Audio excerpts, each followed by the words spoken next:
Okay. Before we started, Morris said something there. Telemundo zono na abantu.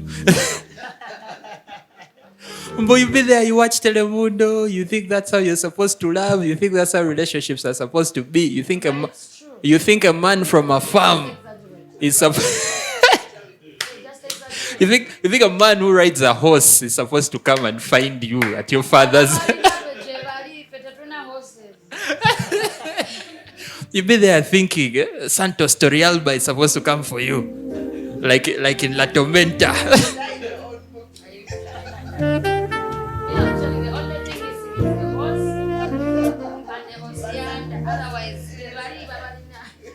What's they called? What? Haciendas. Hey, a very rich man in some car on a ranch. And you remember that old man always has 3 daughters. Eh?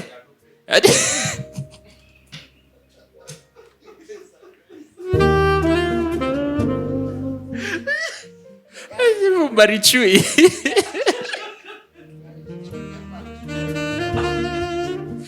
2 sides of Anna.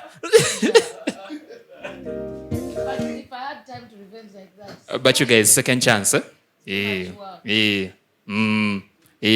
was hot. Second chance, but there was also. This is One Love Miguel. Even knows One Love Miguel. Who is One Love Miguel now? there was this one on UBC, the one that had Mamushka and those kids. The one that used to be on Sunday, the Brazilian thing. Really? Yo. But Mamushka was a vibe, eh? There was also Made in Manhattan. Soaps. You see, Josh knows them. Josh was looking at these things. Maria de Vici.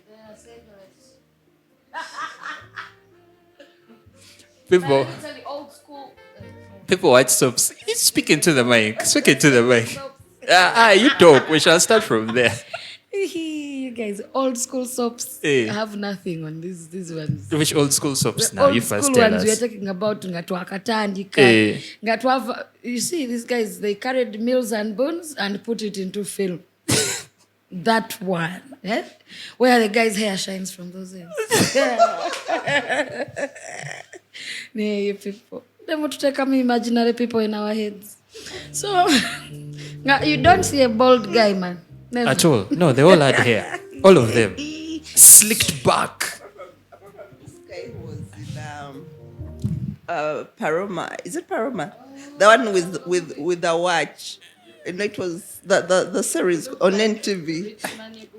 He was bald and was a timekeeper, sort of. Okay. Anyway, what's up, ladies and gentlemen? Welcome to yet another episode of the Talk Track. My name is Kamada, aka The Alchemist. You can call me Roy. I'm your host for the evening. The Talk Track is an independent production of the Kara Junkies. It's produced, edited, sound mixed, and shot by Morris, aka Moro Moro, aka No Longer Mokono Moja, aka The Bilateral DJ, aka The Kara Bike is back on the road. By the way, Rowena, who gave him clearance to ride the bike?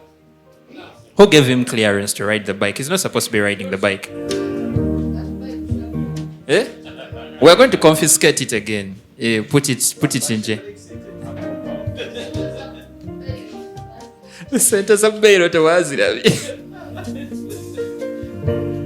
As per usual, we don't own any of the rest of the music you're going to be hearing playing in the background. Also, all the opinions presented on the Talk Track do not represent any of the entities affiliated with the Talk Track, that is the Bar House and the Kara Junkies. These are opinions presented through lived experience by the participants of the Talk Track. However, if you'd like to leave a comment or some feedback, please check us out on our YouTube channels at Talk Track UG on YouTube, and then you can also check us out Bar House Radio on Mixcloud. We'll have Talk Track episodes every Sunday or whenever Morris decides to post them. You see, Morris holds the Talk Track in his hands like this. The day he decides that he doesn't want to post anymore, no one watches anything. So you people, when you watch episodes of the Talk Track, please always give a shout out to Morris. So you caught us were bantering here a little bit before the camera started rolling, and people were telling us a little bit of their childhood love stories and where such where inspiration for such young romance came from. Somehow we ended up talking about, the old school soaps, the telenovelas of back in the day, man. That's proper nostalgia, though.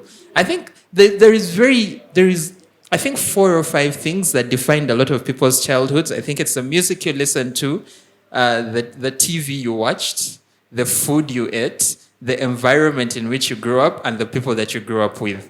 I think those 5 things for anyone, if anyone is ever to go back into their childhood and be like, oh, this place brings me back, it's always going to be to one of those 5 things.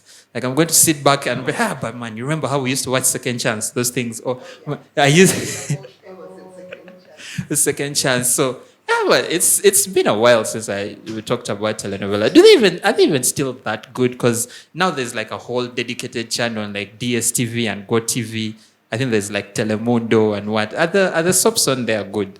Like for the people that still watch. Because for me, I've not watched in a while. Since when? It's been a while. It's been a while. Because let me tell you, my memory of TV and music, we usually talk about music, but my memory of TV, in those movies, in those things, like if you're watching Sunset Beach, the bed would come from nowhere in the church. So the scene is the guy is trying to struggle between, his calling and this chick, and she's always coming. But in the church, the bed came from where? Do you know Who carried that bed? There was no bed. There was no bed. For you were there, then the bed appeared. And a scene, even when they're at the beach, all of a sudden, the bed. I said these people. Which soap was this? Sunset Beach. Sunset Beach. Well, this guy, I don't know what's his name again. Omar, I don't know, the one with the dimples. The Spanish guy with the dimples. My favorite was Cole. But those things were hitting hard. Lunch. Guy, you're waiting for Ben and his twin. Same guy, man, playing the same part. But anyway, those were good times. Do you know what Telemundo reminds me of? Bollywood. Yeah, exactly. Telemundo reminds me of Bollywood. You know how you've described, like, for example, like Sunset Beach and those old soaps where the bed would appear out of nowhere, right?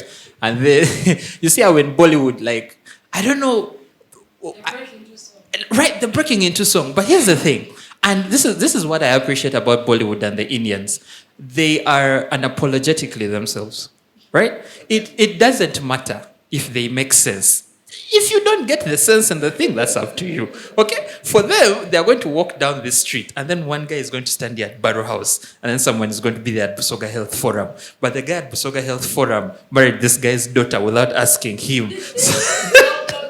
So now the whole town is in shambles, the whole of Ginger. And it doesn't have to be the whole of Ginger. No, just Gavula Road, right? Because Main Street are having their own issues. So now the guys on Gavula Road are about to fight. And then this guy points at his birthday and tells him, "You took my daughter. Now you have a debt to pay."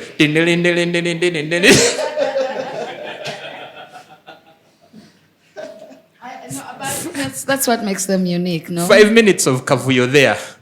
For some reason, the whole of Gavula Road knows the choreography. Everyone is there. They're dancing. Colors come out of nowhere. By the way, Indian movies are so colorful. So colorful. That's another thing I appreciate about them. There is no shortage of color. You'll be there. It is dark. It is raining. Someone walks into the rain with a yellow sari. Bright yellow. Neon green. I'm like, no, please put on black. It's okay. Your husband has just died. You don't need to mourn in a white sari. You do these things. Yeah, I think it is. One thing I've realized about, and I think that's why they sell, and I think that's also a reason Nollywood was selling for a while, and I think that's also a big reason why China and South Korea have become big in the entertainment industry, is a big mistake that we make, especially us as Africans. I can't speak for many of the other cultures, but especially us as Africans, is instead of trying to stay authentic to who we are and the things that we know and the things that we love, we try to emulate what is popular, right? So you find a lot of our artists or a lot of our creatives want to make Hollywood music or Hollywood movies. And the thing is, that's American culture.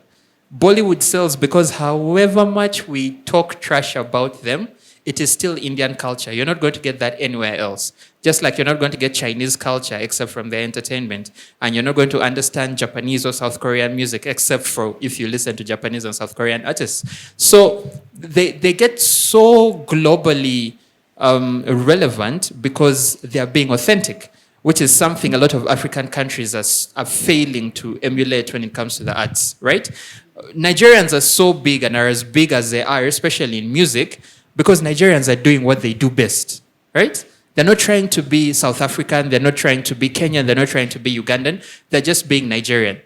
And because of that, their music has gone worldwide. So yeah, I mean, our Telemundos, we watched soap operas because we loved the uniqueness that the Mexicans and the South Americans were bringing. The Mexicans, the Brazilians, even the Filipinos at some point, they Marima.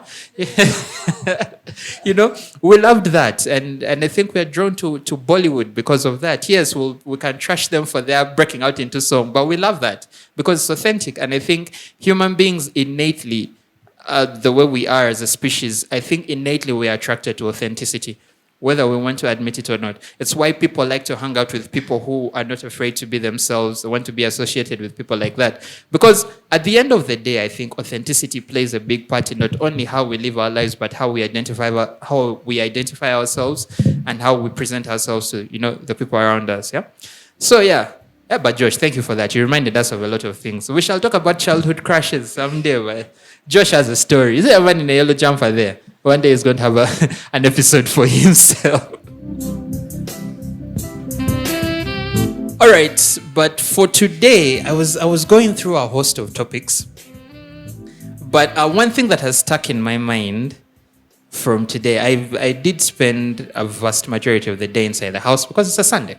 Right? But nothing as good is ever going to happen inside the house unless I cook food. By the way, I'm an amazing cook, just so you know. When you guys need my services, please come and talk to me. But I was stepping out to you buy the spices and all those things to go back and make my meal. And as I was walking down the stairs from my place, walking down the stairs, going into the parking, going out, there was this kid. I met him right at the gate, right? And this kid I think he was holding a stick, right? But the way the stick was shaped, it started off straight, and then somewhere it had a bend. But it was kind of an awkward bend, right? So bending over, I think the bend was going over to his right, and then there was just one sharp point that sort of bent over to his left. And this kid was looking at that stick, and he was laughing hysterically. Like, looking at the stick and just laughing hysterically, right? And I go and I'm looking at the stick, and I'm like, so what's funny? Right? And the kid is about maybe 4 or 5. And he's laughing at this stick. And you know what he does? He'd put it down, then pick it up and look at it, and then laugh. Just burst out laughing. Then put it down and pick it back up and just burst out laughing. And you could see it wasn't fake laughter. Like, it was so genuine. This kid was expressing real, genuine happiness. And then there is me in my adulthood with all my problems. And I'm walking past him and I'm like, I watched him for about a minute. And I'm like, honestly, what's funny? Like, what's so funny? But then it got me thinking. All of us at a certain point in our lives were like that. And I think that's why they call it childlike wonder. All of us at a certain point in our lives were like that, right? Of late, I don't know, maybe because I've been around them so much, my auntie has a really beautiful niece, 1-year-old, very mad child. But she finds joy in the smallest of things, right? She finds joy when I make my face this. And she will laugh. If I do it for an adult, I'm like, go. My guy, what are you doing? Yeah, but I do that for my 1-year-old niece and she bursts out laughing. Right? It's the same thing. Like they have these bubble things these days. They play with them. Kid does the soap in the bubbles and is blowing his bubbles and, so much joy. Or they come and they'll be like, hey, I have a joke for you. And they tell you a joke. And even before they tell their joke, they're already laughing. And then they tell you their joke and you're like, so? But the kid finds like so much adulterated joy from that. And it's just like pure happiness, right? So I was thinking today, what is it that kids can teach us adults about being happy, about being joyful, right? Because we've noticed kids don't wait. right? When they want something, they're going to do it, or they're going to say it, right? They don't care about embarrassment. They don't care about what other people are saying. For them, in that moment, they're living in their moment and doing what makes them happy, right? So just something about like that childlike joy and that childlike wonder. It's very unadulterated, right? So my first question to you guys is, why do you think children are able to laugh and enjoy themselves more freely than us adults who claim to know everything about the world? Like, why is that? Why is it that they're able to find the joy in the simplest of things, and then us, because on average, statistically speaking, on average, children laugh about 300 times a day. On average, an adult will laugh 20 or less times. You can imagine. That's children laugh 15 times. 15 times more than adults do in a day. Right? So why do they seem to find more happiness in everyday things, in the mundane things than we adults? Because they've not experienced certain things that you experience. Why we stop laughing as much as we used to is because the world has definitely come and F-word you up, because your memory goes into protection mode. It goes into certain kind, because you've experienced things that will not allow you,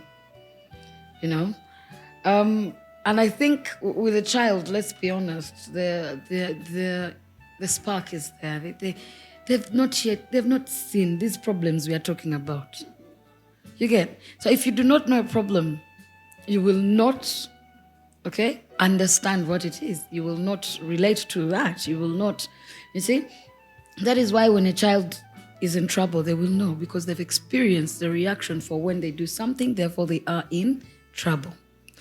And how I wish, because the child teaches us to live, but also it is difficult to quite live like that in the society, because rules have been set, unwritten ones, If you shout to your neighbor, think about your neighbor, think about don't this, don't that.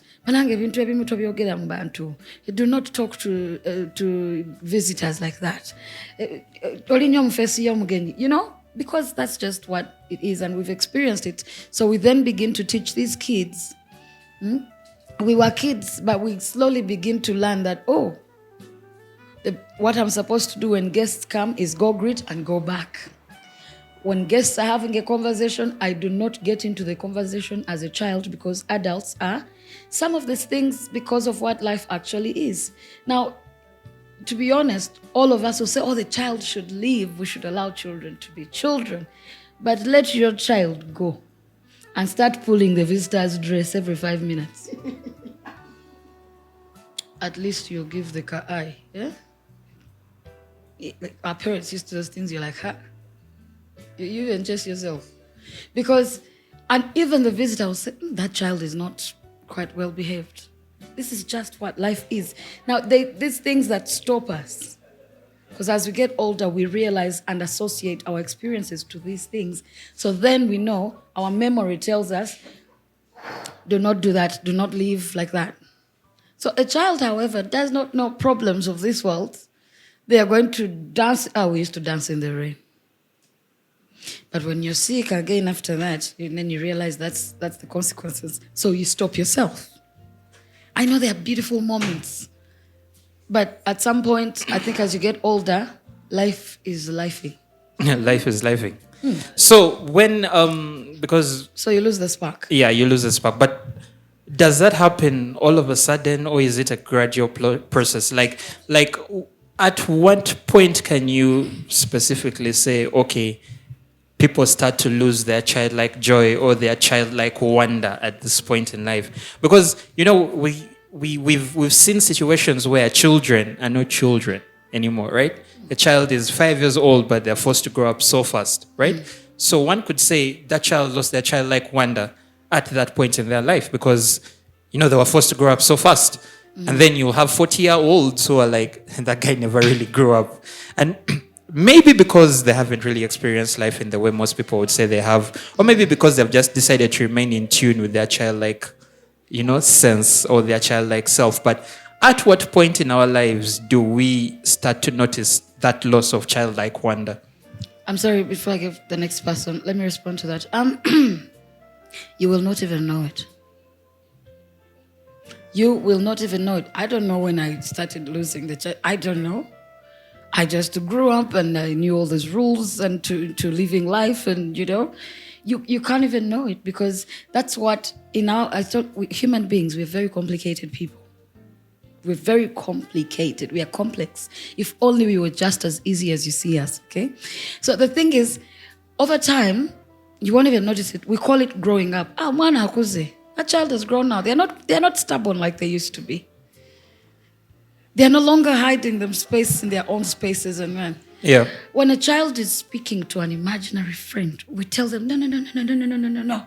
We try to find ways to make sure that child, you even get worried as a parent. Why is this child talking to an imaginary friend? When will she stop? When will he stop? Before you know it, we don't even know.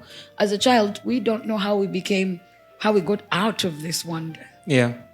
All we have is memories of it. You see, rainbows were much more colorful when we were younger. Everything was much more colorful. Today you see one, it's pale. You're thinking, is that a pink or purple or maybe? And then you start asking questions. Am I short-sighted? Am I seeing properly? Am I colorblind? But remember, when you're a child, you see the world as it is. Before they don't do that, do it like this, don't do it like that. You're just living, man. As a child, I remember we used to hold snails in our hands. Tell me now, you tell me. Here. You get what I'm saying? We would pick, I don't know. But we don't know when we lose it. But remember, we are parenting just like we were parented, just like they were parented, just like they were. That's just true, how the world works, because it's us guiding the younger. We are guiding just like we were guided. Also, and that's the thing, I said we are complex. You just don't let the wonder. Just because now, the child will wonder. You're like, the child would wonder. You find yourself having to come in and say, hey, it's okay. At this point, I don't even know the day I found out that Santa is not real. I don't know how I felt. Aish. Speaking of, by the way, finding things even out like that rat that gives you money, things like that. I stopped seeing money. I said, but you guys, I stopped seeing money. I even went, I asked my mom, bless her soul, rest in peace. I went and told her, why isn't the rat bringing my money? My tooth? She's like, it didn't. I started because the rat that was supposed to give me some fortune was no longer fortuning. And I'm like, guys, my tooth went out. My tooth went out. You even go and hide it. Kumbe, the parent is peeping. In your mind, it makes sense. And the day it stopped. By the way. And some of the things, you don't even notice them. But you see. Like, when did 1,000 stop being 1,000 shilling? You'd buy sweets and pancakes and samosas and all those, even toys in 1K, you walk home. But now, they sent you to buy something you forgot. As a child, you're so sweet. You're living your dream. You get home, you learn your lesson. Yeah. Next time, you're not going to wonder. Speaking, I like that you brought up the concept of growing up, because when I asked the question, at what point in life do we lose our childlike wonder, I wasn't really talking about growing up, right? I think it's just the circumstances around us that kind of shape us into viewing the world with the nihilistic and very cynical view that most of us have right now. But what really is growing up, if we are to put it in that sense, especially in regards to childlike wonder? What do we define as growing up as an adult? Is it when I stop laughing at my own jokes? Is it when I stop tagging on a Vista's skirt? Because Trump still tags on Vista's skirts. I don't know. So, what do we really define as growing up? I believe that when you start comprehending and understanding certain things in a certain way, that's when you're grown up. Because at my age right now, if I did something really childish, they'll be like, she's acting like a kid amidst my age. So once you start understanding something and comprehend it in your brain, and you're like, this is right, this is wrong, that's when you're mature. That's why even some children at their age, they do things differently. You'll find this one tagging along to a guest, and then the other one is just greeting and, doing the right thing at the right time. I think that is what is growing up in general. Yes. So the concept of comprehension and that, but like Rowena said, you find 35-year-olds in a bouncing castle. We're 35-year-olds on a trampoline. We are 35-year-olds watching cartoons, Like you see people sitting there watching Cocomelon and they're so heavily invested. Yeah, but aren't you too old for this? Like, do not tell me what I can and cannot watch. So I think, like, the bottom line is, do we ever lose that childlike wonder, or do we just suppress it? Because what role does society play in actually us dulling that aspect of ourselves, especially as you grow older, right? Because remember, as a child, you're looking at things, I don't want to call them through childlike goggles, but I think it's without judgment. Yeah, we are taking things, when we're children, we take things as they are. We don't take things for what we want them to be. We don't take things for what they should be. We take things as they are. You love your mom because your mom is beautiful and she's tall, right? You adore, she cooks food, right? You're taking things for what they are. You adore your dad because he comes home in the evening and has brought you popcorns, right? You look at your big sister and you're like, oh, my big sister is big.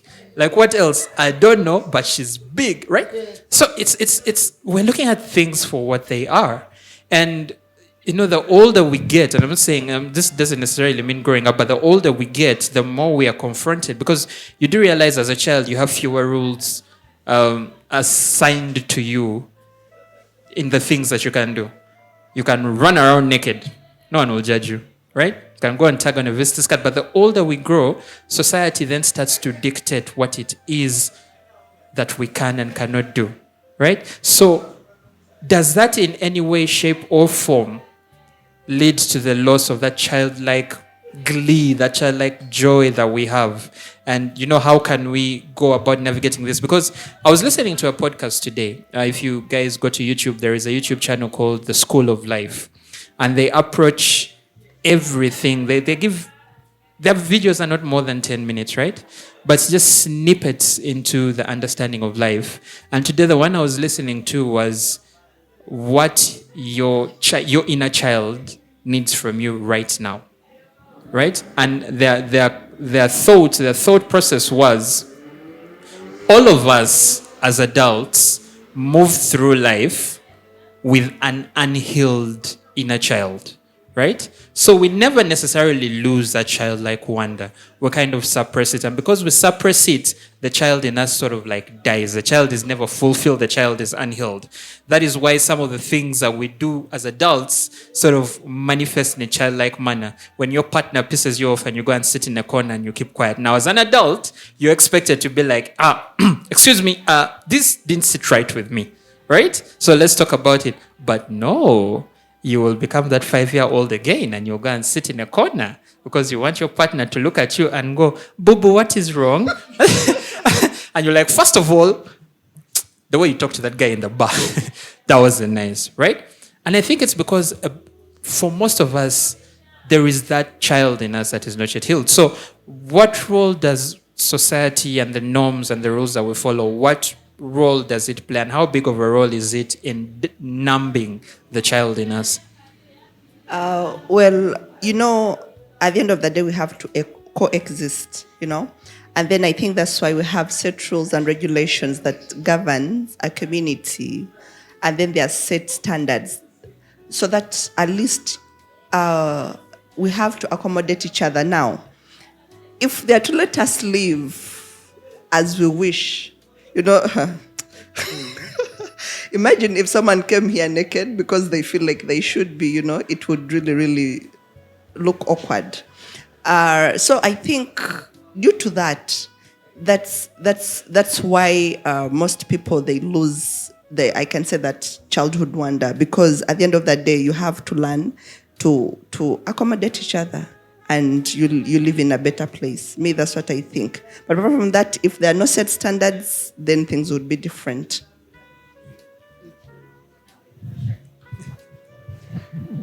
Yeah, I think we just lose it slowly over time from different things, but it's also like with the society, like you look at a little kid when they're crying, a lot of times they're like, no, you're a big boy, like you shouldn't be crying, right? So that already sets the stone of like, you have to grow up very quickly. And, you know, they're always saying like, we're jumping to the next step in life without appreciating the previous or what we're currently in, right? And so I think society kind of pushes us to like grow up faster than we should. And a lot of times that's why we lose the childhood wonder. And that's why I love that you guys said the bouncy castle or whatever. Because I was like, why do we have to lose that? Like, why can't it just be adults having fun sometimes, you know? Like, why is that a bad thing, you know? So I think, yeah, we do tend to lose it, but it's always because we want to appear as mature and as the adults, even when we're younger. Because I know, like, growing up as a teenager, you were really respected by adults if you were mature and you were focused on your future, your good grades, like, you know, like all of that was like society's, I guess, expectations of you. Yeah. So yeah, I think that's why we lose it. Because otherwise, I think there's always, like you said, a child in us, and we want to bring that child out, but we feel like people are going to judge us a lot of the times for that. And I even think with like dancing, I think a lot of people would love to dance more, but they don't because they're like, society will judge me. Yeah. Right? And like, but as a kid, you don't care. You're just like, I'm going to have fun and dance. Yeah. So, yeah. So I think we just lose it over time more and more and more. So what would happen? What would happen if as adults we gave ourselves the opportunity to, you know, shed off that fear of judgment? Just give ourselves every once in a while the opportunity to look ridiculous without, you know, fear of being judged or fear of being ridiculed, or, you know, just get up and dance the way you've always wanted, the way you dance in your bathroom when no one is watching. Just get up and dance like that. What would happen in the world if every once in a while we as adults gave ourselves the opportunity to just do that? It doesn't have to be every day because, like Zahara said, we have set standards, right? We still have to coexist with other members of society. But in the event that, you know, you were given, you know, like, you remember like the movie The Purge, where they were like, for one day, all crime is legal. Just for one day. Get it all out of your system, right? For one day. So what if, you know, as human beings, especially as adult human beings, we had the opportunity to do, guys, you can look ridiculous today without fear of judgment, and it doesn't even have to be a set day, but what would happen generally if we gave ourselves as adults more of those opportunities? First of all, do we even know how to do that anymore? Because that's the big question. We might say we want to do it, but do we actually know how to do that anymore? Or is this a past memory that we go back to whenever we want to remind ourselves about the good old times, you know? About how, like I was saying, the rainbows were more rainbow than they are today, or the rain and the smell of soil was much better than, you know? So do we even know how to anymore? These days, you smell something, you're like, what? It's like... I smell wires. So, in all honesty, do we actually know how to do this anymore? Even if we told ourselves, you see me, I want the bouncing castle, but I also sit and think about it and say, now, like for me, if I fall over, you get. So, do I even know how to go to that place where, even on a bouncing castle, I'm bouncing slowly? So, on trampoline, I'm like, I need. Because now I'm worried about my safety. What if? This is the world we're in today. Everything is a what if. Too much worry, too much concern, too much this. Even the kids, we are the ones. Don't overrun, you'll fall. Hey, don't play in the rain, you'll get sick. Don't play in the rain, you get sick. Yeah. But what I'm saying is, I don't think I know how to go to that place. Again, I don't. So my version of going to that part is not going to be the same. It's going to be half in, half out, you know? It's like I've jumped a little, okay, 5 minutes, that's enough. I've lived, you walk away. So I think that is the one thing for me. I think personally, if we all went back and sat and thought about it, do you actually know how to go back to that place? Do we? That's actually a very good question. Do we know how to go back to that place of childhood wonder after everything that, we've been through and everything that we've seen? Do we know how to go back to that place?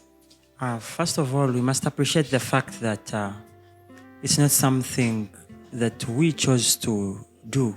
Like you choose to not do this or do the other. It comes gradually. It's because of the development of the subconscious mind, what we call the subconscious mind, whereby before doing something, you're going to think twice. Your mind itself will have options, unlike the children. So at a level whereby you have matured, which actually has some great impact to do with age. Of course, the mind develops with age. Yeah. When you are trying to get back to your original position back when you are young, it's actually impossible. You can try, but you only suppress. But remember, the child does what they do as them. They don't think about it. They don't say, no, I should be doing this, but no, let me do this. They just be them. So the subconscious mind has a great thing to do with this.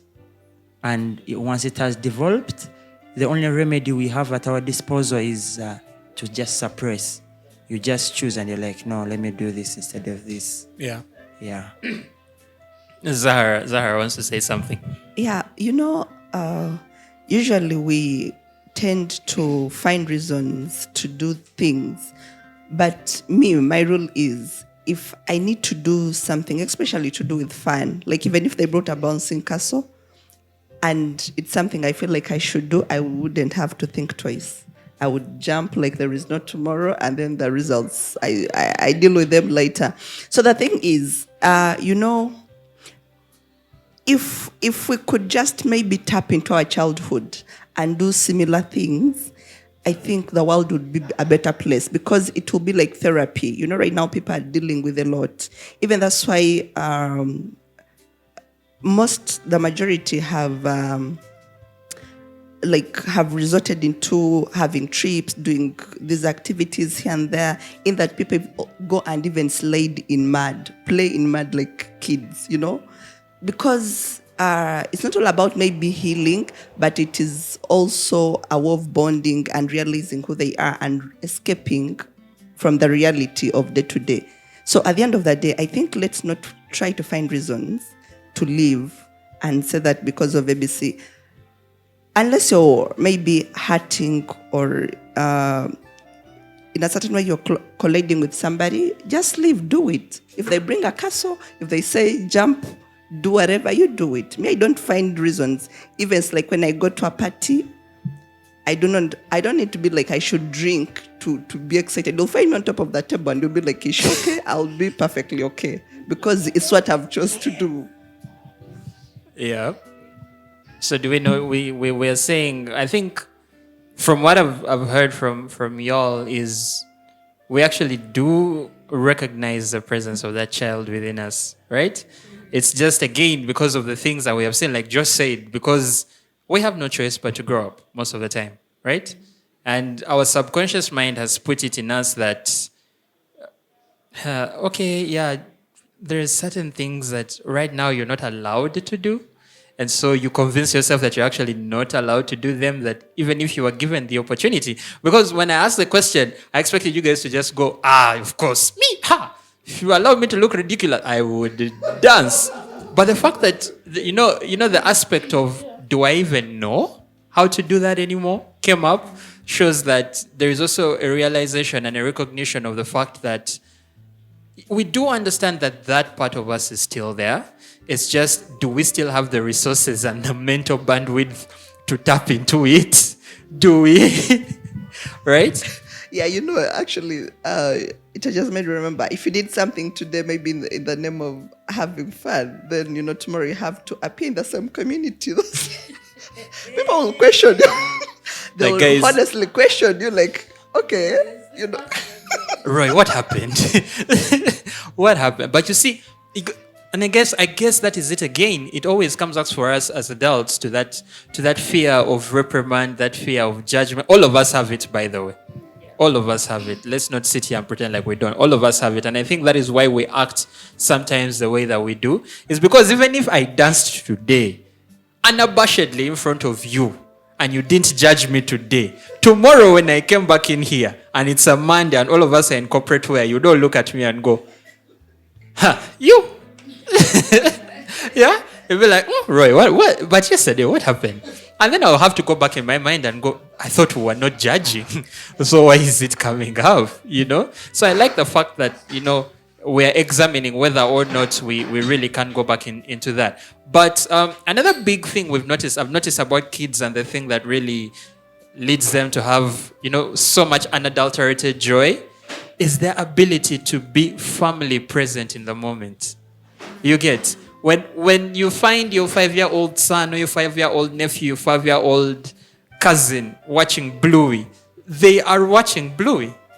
They are not on their phones scrolling. You know how most of us watch these days. You put Netflix and then it's playing in the background, and then you're on Twitter. Or you're going through your emails, preparing yourself for what is going to happen tomorrow. Yeah, actually, I think most of us these days, our forms of entertainment they're supposed to be sufficient enough in that they don't take up all of our attention, but they can be beautiful background noise, right? But you find that with kids, like that kid who was laughing at the stick, the example I gave you earlier, he was firmly in the moment. He was looking at that stick, and there was something in the moment that made that stick funny. And they were, completely immersed in that moment. When the kid is blowing those bubbles and, that joy, when the kid comes to tell you a joke and he's laughing or she's laughing before they even tell you the joke, they are in the moment. So what is it about that childlike wonder? What can we as adults learn from it about being present in the moment, and especially celebrating our small wins? You know how they get so excited, you give them a chocolate and they're all over the place. Small wins. They come back today and you tell them, oh, your shoes are clean. You've made the kids' day. You've made the kids' day. So what can that childlike wonder teach us as adults? One, about being present in the moment, but also to, appreciating the small, tiny victories that we have in life. First of all, the childhood wonder is what living should be. To be honest, that is what, because we have not yet been corrupted. This is what you came as a human being to, your existence. That is what it should be until all of this. Our minds are corrupted with that and this. You should, that you don't, this, you however, but also, and then balance, don't. Before you know it, we are not living anymore. We are like, literally, we are zombies. Yeah. What do you think they're acting about? You think those things are going to just happen like that? This is what we are doing right now. We are zombieing around. We are just, by the time she has to sometimes tap you maybe to go, Today Joshua was telling us his story.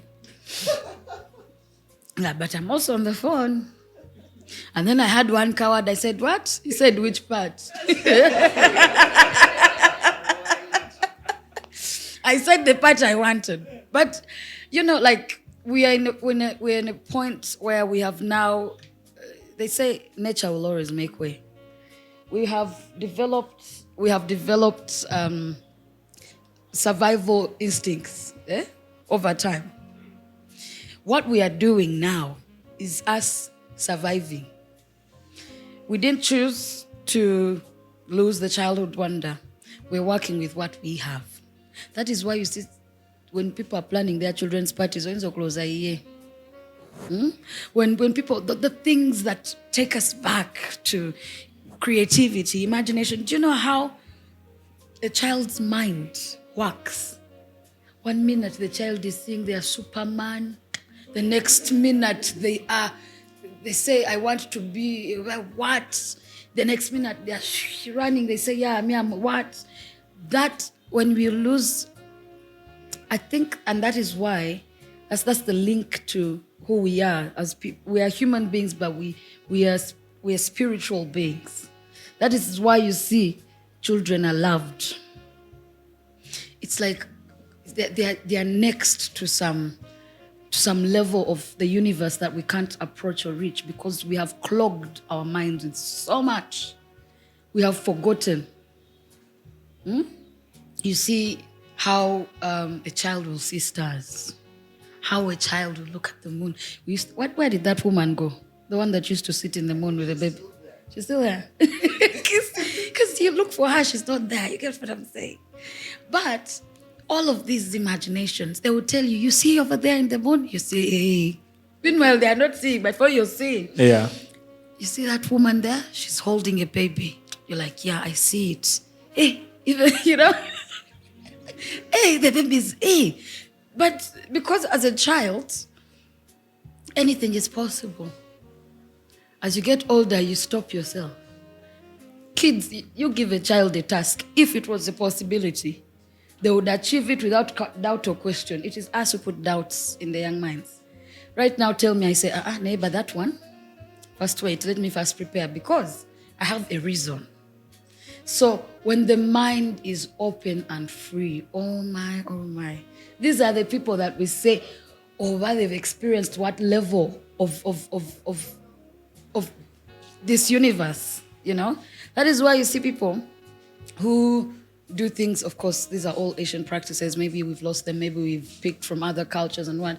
That is why you see people who do like yoga or meditation. You've let yourself free. Your mind can do, But every day our minds are clogged. Sincerely, do I even remember what I was? If I was a child and I fell, I swear I'd get the wound and continue. You climb the mango tree, you continue. We had a cow that used to chase us, and you climb the guava trees. Right now, I'm like,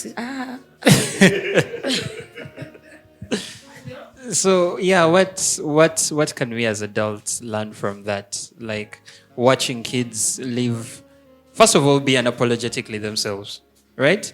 What can we learn from that as adults to, one, fully be in touch with ourselves and our lives, but two, just increase on the joy that we have because now we are sad. I know it's funny, but when you sit down and actually examine the sadness index of the world at the moment, we are so sad. Like Rowena likes to say, we're living in autopilot. We wake up, we do something, the day goes, we go back to bed. We wake up, we do something, then it reaches Friday, so you now go on routine. Go Friday, then you go to Barrow House, then you get drunk. Then you come back on Saturday for Q list, then you get drunk. Then on Sunday you cry the whole day about suffering because on Monday you have to go to work. And then the cycle repeats itself. And yet a child on Monday will do this, on Tuesday will do that, on Wednesday they are Batman, on Friday they are Iron Man, on Sunday they are priest. They've lived 7 lives in 7 days. Each of them with so much joy and so much happiness. So what can we as adults learn from that? We must first concede to the fact that this is reality and we cannot escape reality. Yeah, the experience do teach you what you need to know, whether you want it or not. And the mere fact that we as human beings have opinions is what brings about what you're calling the judgmental kind of part. That you should do this, you shouldn't do this. Everyone has that trait in them. Unless that would try to rectify this if we as people didn't have varying opinions. So the varying opinions are what bring about the different perspective of someone, the judgment, to the extent that if I'm doing something like this and you're doing it the other way, so I feel like you're wrong and I'm going to be a judge, whether you like it or not. And obviously you do the same when it comes to me. And the childhood wonder, the children haven't really experienced that. For example, the child you met today laughing at the stick, trust me, the next time they see the same thing, they won't be amazed. They will actually behave differently because they've experienced that. So that gradually comes as life moves on. Yeah, so it is. I think when we're speaking, most of us fail to remember one thing. It's a mindset issue. Growing up, they used to tell us, let me use it in Luganda, little did they tell you that when you grow up, everything comes at a cost.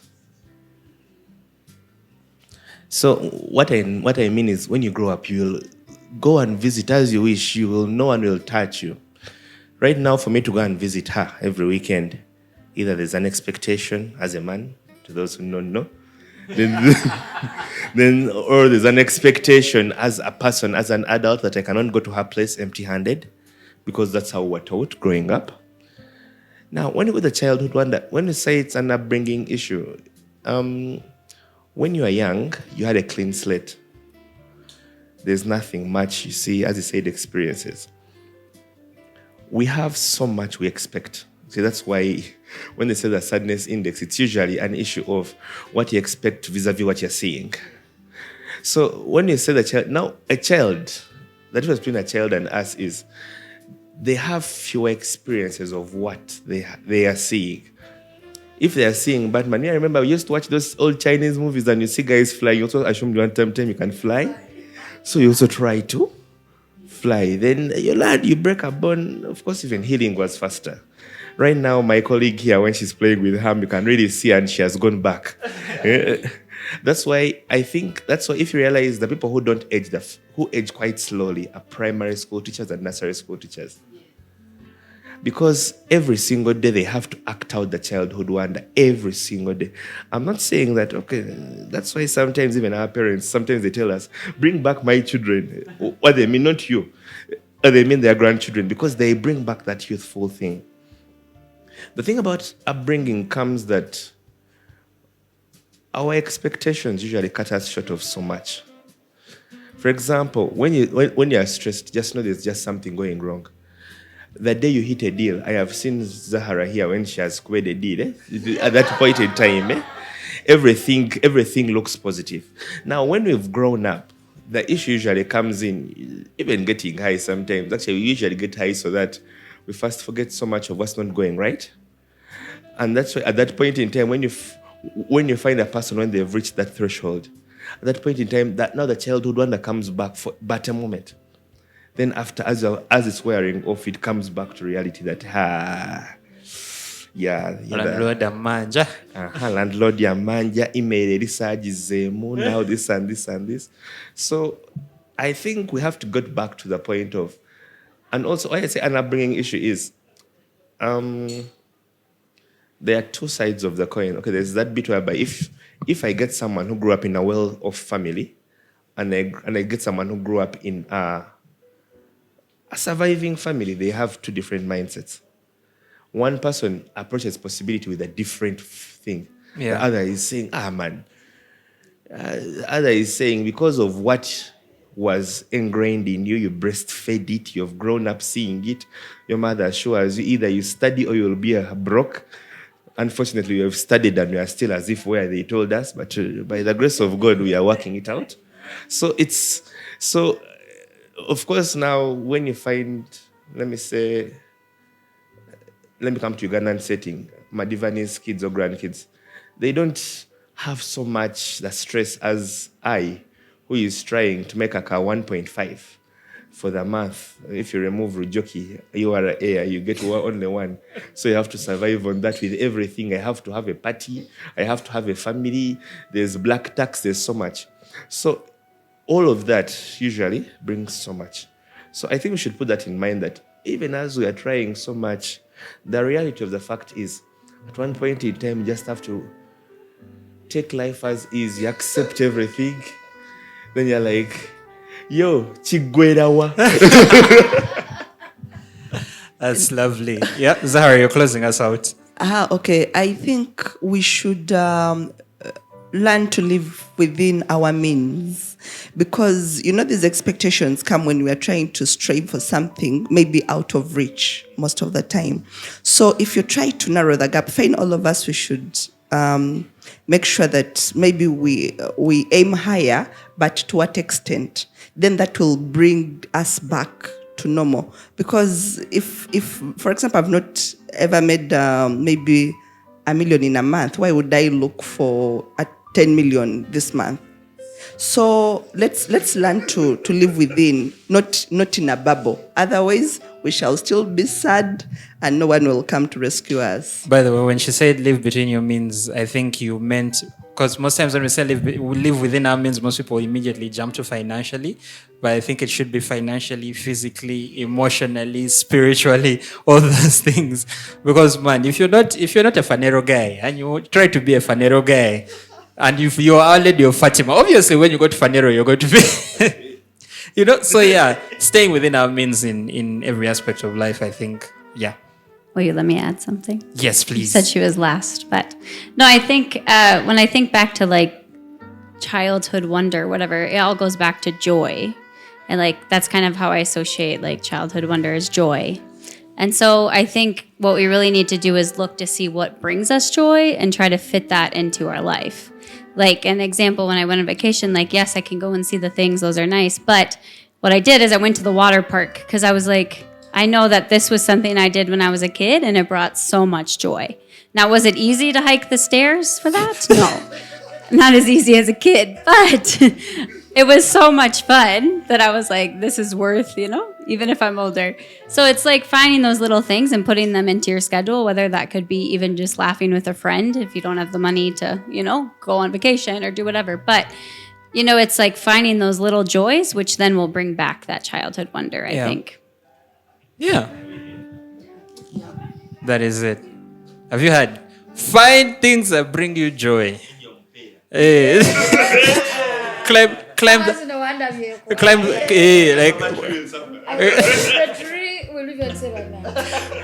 the mango tree. Yeah, you allow that cow to chase you. Go to the water park. By the way, and a thing that actually takes us back, I think, if for anything else, I think the easiest way, especially for us as adults, is food. Find those foods that brought you joy as a kid. Yes, maybe some of them don't exist anymore. Like Kulkulba. I don't know if Kulkulba is still a thing. It's still there. See? You see? So, like foods that take us back. I think that's one of the easiest ways. That's a bagia, baraf, musibatai, sumbusa zo mucheri. All right, ladies and gentlemen, thank you so much for being here with us tonight. I think we've had a very, very lovely discussion for the night. Shout out to Plot 8B, Gabula Road, the Barrow House, an official home of the Car Junkies, for always hosting us Fridays, Saturdays, Sundays. We need to give you also Monday and Tuesday. We shall figure it out. No, that's too much. That's too much. Our childhood wonder will die. As per usual, I've been your host for the evening. My name is Roy, proudly supported by my producer /videographer /editor Morris. You'll see him on camera one day. Thank you all so much for being here with us tonight. We'll see you all next Sunday. Have a lovely week. The Premier League is starting, so for those of you that support Manchester United, take it out because it will kill your childhood wonder. I am one of them. Ladies and gentlemen, thank you so much for being here with us tonight, and we'll see you all next Sunday. Have a good night.